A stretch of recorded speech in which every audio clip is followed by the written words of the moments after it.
Been no shortage of news this week concerning January 6th. Last night on this broadcast, we discussed new reporting that the Justice Department has substantially widened its investigation to look beyond those who physically breached the Capitol that day to the broader effort to overturn the 2020 election. We know the committee's been looking into that, but now the Justice Department is. Well, tonight we've got some breaking news about the investigation into January 6th and the former president. CNN is reporting that the White House diarist, who's in charge of compiling presidential records, recently testified before the January 6th committee and said that the Trump White House started sharing less information about his activities in the days directly preceding the riot.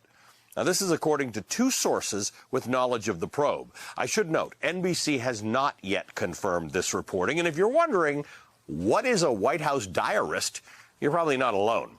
Every presidential administration has an official called a diarist, whose job is to keep a running list of the president's meetings, phone calls, and activities for posterity.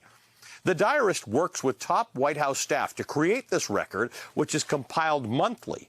Now, CNN also reports that other witnesses have told the committee that there was significantly less information being shared with those involved in White House record keeping during the same time period, with one source telling CNN that, quote, White House record keepers appeared to be iced out in the days leading up to January 6th, end quote.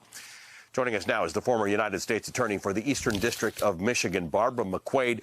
Barbara, thanks for being here. We had a lot to talk about here, but I want to just focus on this diarist for a second. These things are not just for posterity. There are requirements, particularly with the National Archives, about the type of record keeping that the White House is supposed to keep, which is why we're all worried about those several hours of phone calls that are missing. This is abnormal, to say the least. It's abnormal, and it also violates the Presidential Records Act, Allie. There is law passed after Watergate for the very purpose of memorializing what the president does, where he goes, who he talks to, who comes to visit him at the White House. That is all a law, and so to fail to comply with that law is a violation. Now, here's the rub. There's no violation. There's no enforcement mechanism in the Presidential Records Act. I still think that doesn't mean that there is no consequence here. It could be, if this was an effort to conceal crimes, there could be an obstruction of justice here. Or at the very least, this is the kind of evidence that prosecutors refer to as consciousness of guilt. That is, I'm hiding my tracks because I knew I'm doing something wrong, and I want to make sure that it is not known to others later.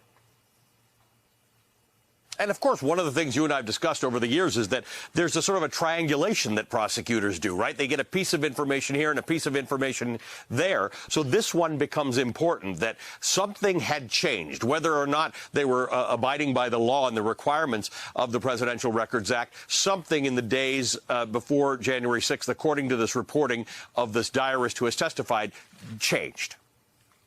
You are a quick study, Allie. Absolutely right. And so if you can show a pattern that for the first 3 years and many days of his administration, the diarist was on the job, he was getting inconsistent information, he had access, and suddenly in the days leading up to this insurrection at the White House, he gets squeezed out and frozen out. Is there something they didn't want him to see? And so we don't know the answer to that. The other possibility is dysfunction had taken over the White House as people were jumping ship in the waning days of an administration. But I think at least it raises some questions.